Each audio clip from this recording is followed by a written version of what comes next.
The first sign that you have a savior complex, according to these 5 psychologists, is that you love losers. Not in a superficial or derogatory sense. You genuinely have a love for people who are losing in life. It stirs something within you. You look at someone who's hard on their luck, you look at a romantic partner who just doesn't seem to be getting ahead in life, or maybe a family member who's perpetually unlucky or cursed by God, and you can't help but feel, man, I love you. I want to make you better. I want to get this situation under control, and you feel compelled, against your best interest sometimes, to try and step in to make a change. You love losers because, of course, by definition, you define yourself in contrast to the loser or the losing person. This is the first sign of the savior complex, the first of 7 signs that we're going to go through. 5 psychology books, 7 signs of savior complex. I'm going to try and do as much as I can in about 20 minutes, either for you or somebody that you know. Linguistically speaking, I'm going to stay with you so I can keep this video nice and focused, but we usually watch these kinds of videos on YouTube when we're thinking of that certain ex-boyfriend or ex-girlfriend, or maybe a family member who just gets under our skin. This first point about the savior complex is an important point, because if you're understanding the relationship between winners and losers, you're understanding the primary psychological center of the savior individual. The savior imagines himself as someone who's not necessarily winning, but at the very least, they're in a superior position. They're in a position above the rest to be able to reach down, lend a hand, or otherwise give a blessing, give some kind of gift, give some kind of advice, some kind of support, something that they give where other people get lifted up. Look at the metaphorical language. They want to lend a helping hand. They want to lift people up. They want to raise somebody's spirits. They want to put somebody in a good mood. They want to raise them. The raising energy. That's what saviors try and do. But, of course, they need to have a very particular type of target. And it's usually the loser. The best situation for a savior, or someone who's prone to be caught in the savior complex, is to find somebody who's very adaptable, very resilient, but is down on their luck, and they can swoop in and be the hero of the hour.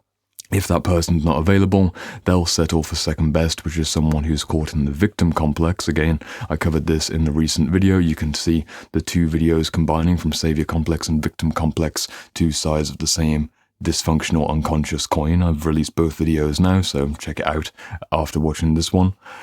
The loser is important because the savior can't exist in isolation.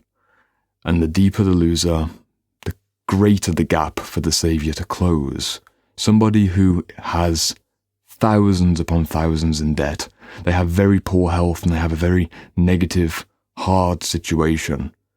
To some saviors, that seems like someone they should get very close to. They get into a situation which Charles Whitfield describes in his fantastic book, Codependents, as one of the situations which really becomes quite irresistible. You get to become the hero in their story because they are clearly the loser, they are clearly the victim. But how is this all possible? Well, it takes us over to the second point, the second sign of the savior complex, and that's that you believe you have magical powers.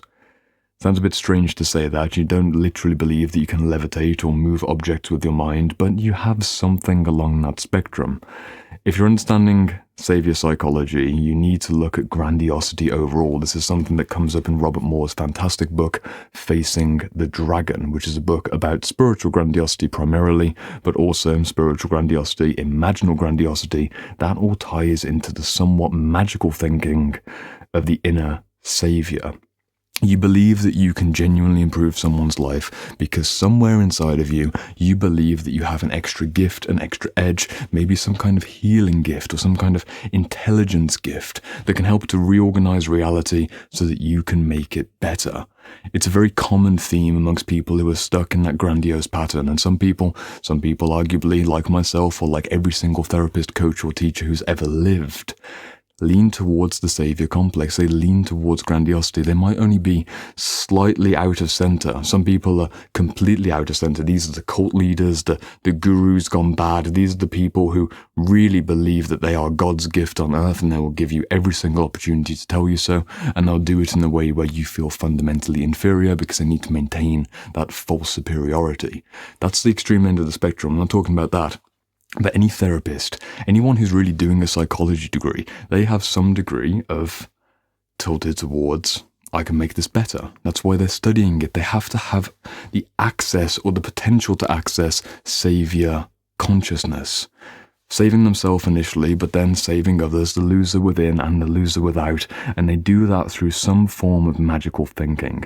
If you're looking for a complex understanding of the material, go for Complex Archetype Symbol by Jolande Jacobi. This is a pretty high-level book from a Jungian perspective of, as it says on the cover, the complexes, the archetypes, and the symbolism between the two. And if you want a more accessible introduction, you can read Jung's Map of the Soul by Murray Stein. I've recommended this book at least 5 or 6 times on the channel, and Murray comes up for very good reason, because this is without a doubt the single best introduction to Jungian psychology, and it covers all of the areas, including the complexes. And why not just wrap off the stack, the 5th book for the video, while I'm talking about them? Go back to 1945 and pick up a copy of Our Inner Conflicts by Karen Horney. The reason that this book is particularly useful is that you'll see both the Saviour Complex and the Victim Complex.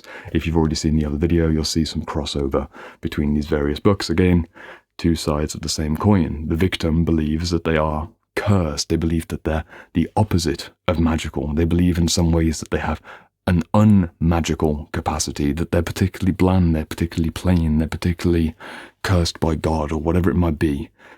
Just 2 ends of the spectrum. Let's move on to the 3rd sign of the Saviour Complex, looking over at my notes, and this is the origin of the Saviour issue. Look back to your childhood, look back to the developmental years, what was happening? If you're someone who's caught in grandiosity, you're somebody who cannot escape the desire to try and change the world, change somebody else, or otherwise just heal something. It's likely that you were a parentified child. This is what Charles Whitfield goes into detail in the book Codependents. You might not identify with the label of being a codependent, but maybe the idea of being a parentified child has some truth within it.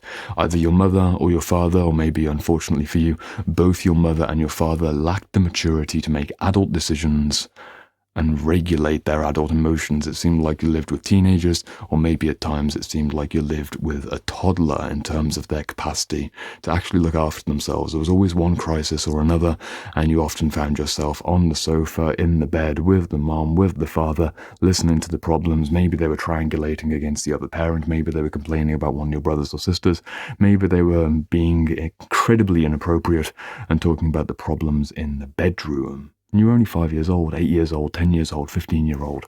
You had too much access to too much adult information, and your response was to try and make things better. You enjoyed being mommy's little helper or daddy's little girl and trying to make them feel better. This is the root origin of both the Saviour Complex and the Victim Complex. It's just 2 different responses to the same stimulus. The victim tends to be downtrodden and defeated because they don't have a sense of agency or willpower or some level of vitality and optimism, hope for the future, some vision of a better day. That's where the saviour goes. The victim is in the opposite direction. They don't see a better day. They join the negativity, and it compounds and it condenses. 2 different responses to the same unfortunate family situation. If you understand codependence and you research the parentified child concept, you'll naturally stumble towards grandiosity issues and inferiority issues. It's just a tip for your own personal inner work. And again, I hope it's clear at this point in the video that I'm not trying to get at anyone saying, you've got a superiority complex and that means that you're bad, or you've got a victim complex and therefore blah, blah, blah. I'm trying to help people to get better. And better for me means you have the ability to move along the spectrum of response. In certain moments, it's appropriate to be consciously in a saviour mentality. This is people who work in helping professions, someone who's a first responder. It's appropriate to be in that energy. I'm filming this video at the exact timing of Hurricane Milton in America, hitting Florida, literally right now. It's 1 a.m. in the morning at the time I'm recording this, and it's on the 10th of October. I don't know what the results will be, but my prayers are with people who are caught in that situation, and my heart goes out to all of those first responders who go towards the danger.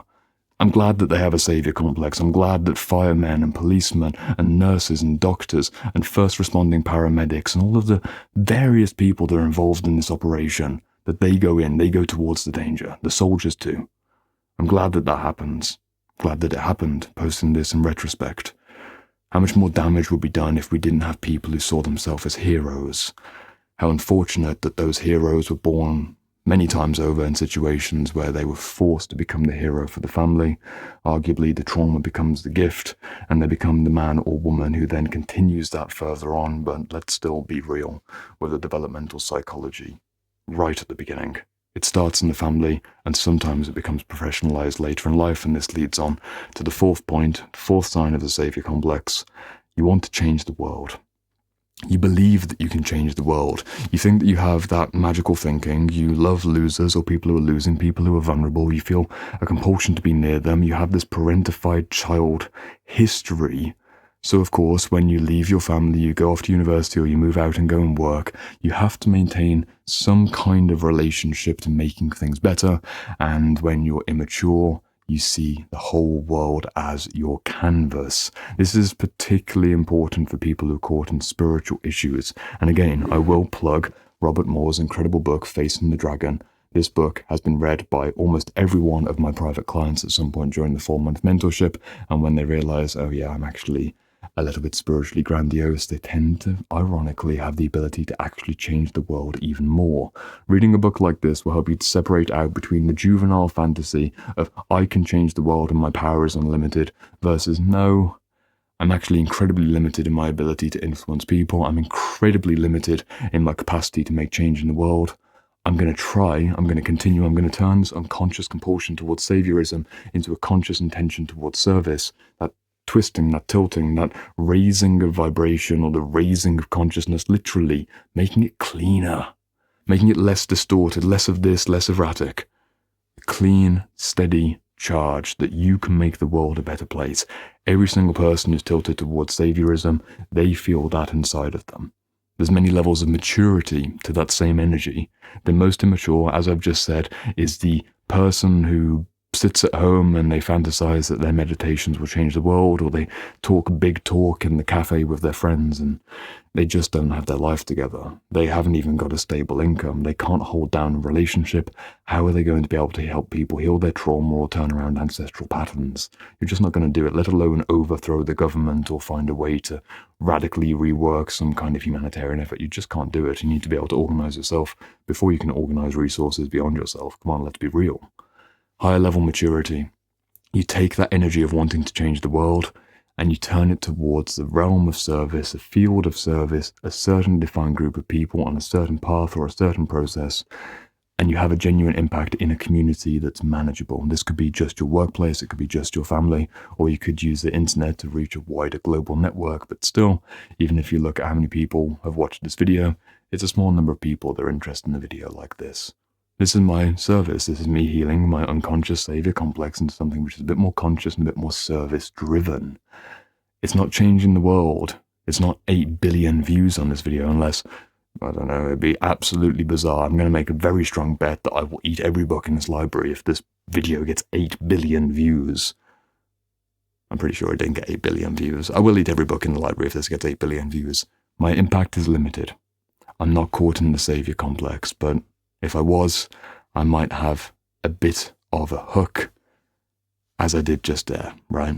Maybe this does get 8 billion views, maybe. Maybe every single person wants to watch my videos. Maybe every single person wants to listen to me. Maybe it goes on to the fifth point, which is the sign that you're in a Saviour Complex, is you're a bit of a know-it-all. But there's a shadow to this. The know-it-all, in a Saviour Complex fashion, they believe that they have a special gift. A special bit of knowledge, a special way of helping other people. But the shadow of the know-it-all is the person who's incredibly arrogant and won't read a single book that I recommended in this video. This is where I want to focus. There are certain types of people who genuinely have high intelligence, or they have high empathy, or they're spiritually gifted, or they're physically gifted in one way or another, and they don't know how to ask for help. They don't take the time to study from a teacher, and they definitely won't pick up books that challenge their perspective. They're blinded to their own insecurities and their own weaknesses, their own vulnerabilities, because they can't entertain the possibility that they would ever be weak or vulnerable or lacking the possibility to solve a situation.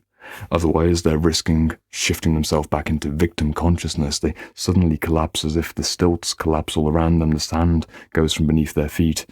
They cannot allow it because they need to fix onto the Saviour Complex mentality. They can't accept outer advice. They can't admit that they're wrong. They're a know-it-all. That's the fifth strong sign, and I think actually it's the one that we're going to encounter the most in everyday life. You might have a colleague or a family member, maybe with someone in your own family who just won't accept advice. They'll never admit that they're wrong. They're a know-it-all. They might have a secret Saviour Complex fantasy. Just watch out for it.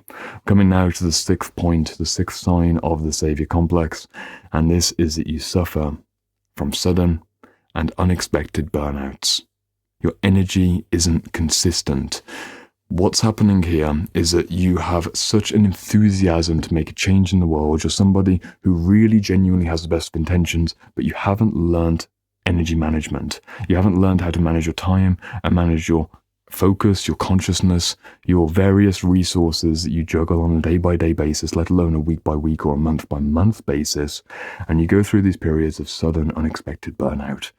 In the middle of a day, suddenly you're really tired. Suddenly after 5 weeks of work, you need to take a whole week off and you don't respond to any clients, you don't respond to any of your colleagues, you ignore all emails, or you just disappear off the map for like 3 months after 6 months of work.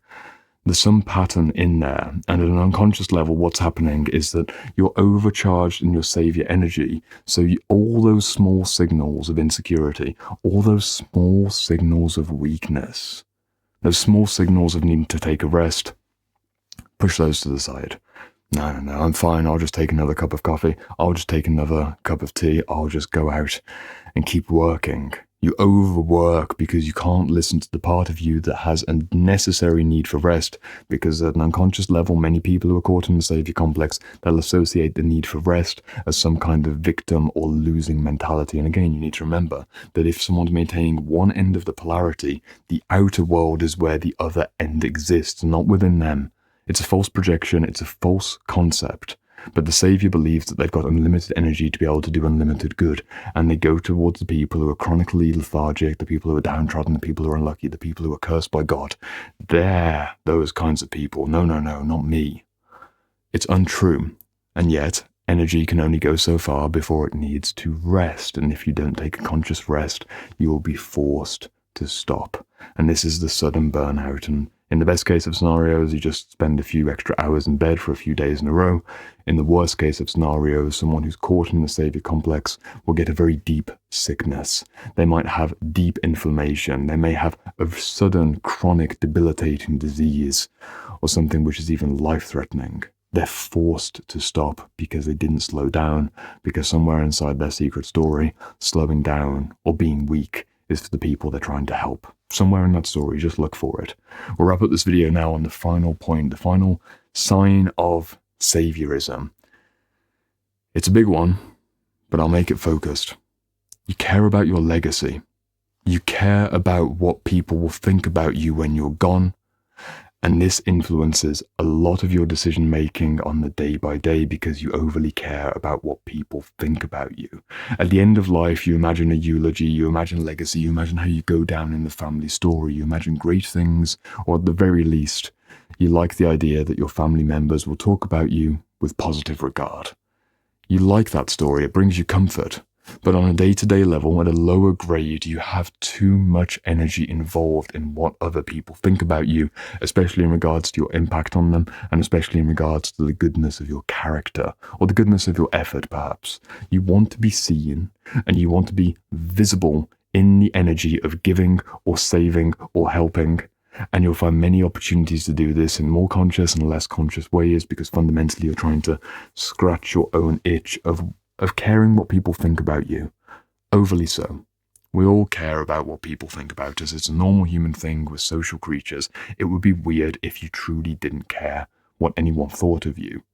You wouldn't be able to maintain or build any meaningful relationship with anyone. That's a necessary aspect of building. It's a necessary aspect of staying connected.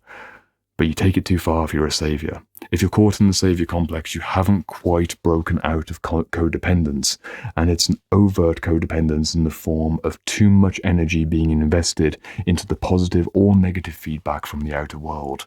And this is truly the crucial point to end the video on, especially if you've listened to me go through these 7 points and you know you've got a bit of a Saviour Complex. Look for the ways that you're expecting praise that lifts your mood, or criticism that turns you into collapse.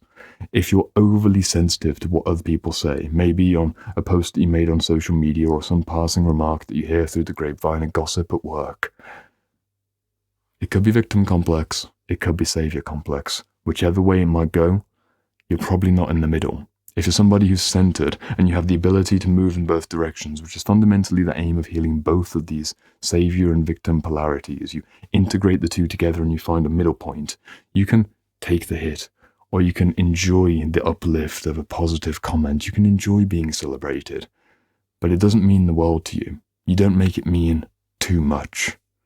Let's recap the 7 points just as a rapid fire finisher. The first sign of the savior complex: you love losers. The second sign of the savior complex: you believe that you have magical powers.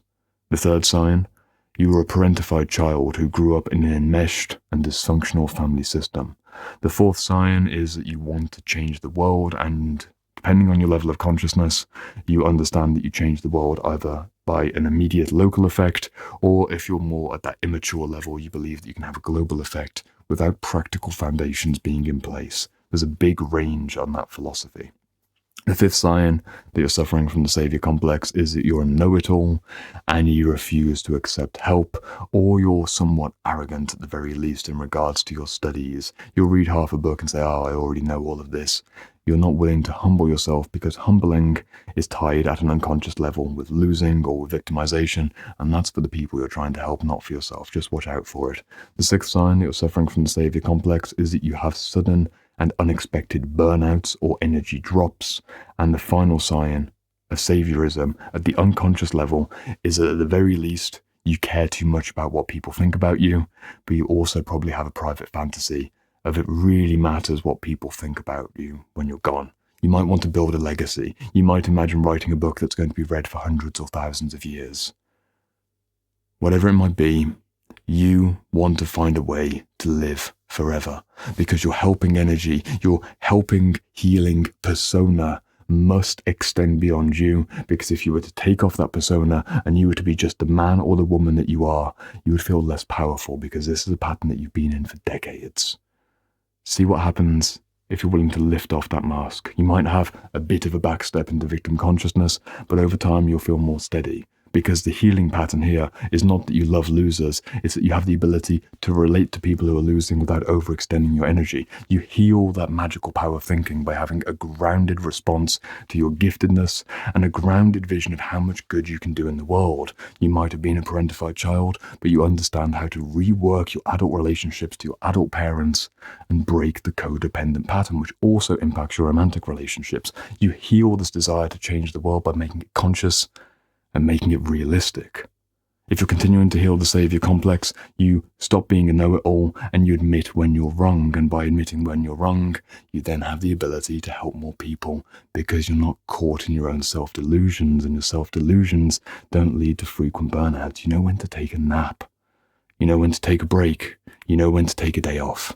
And finally, you know that ultimately it doesn't really matter if you're remembered, because what really matters is the impact you make on this day, this week, this month, this life, from the center of your heart, from the best of your intentions, and finding a place of service with the right people in the right proportion, and they will say what they say. You know what your intention was, and if it's muddy, if it's impure, if it's status seeking, you get to clean that out. So just watch out for these things, and if you believe that some of these things are you, but other aspects, maybe I'm tilted into victim consciousness, go and check out the video that I did on the victim complex. It's an exact replica of this structure, 7 points, but very different outcomes. You'll enjoy it, and maybe you'll get a good idea of the people you're trying to save.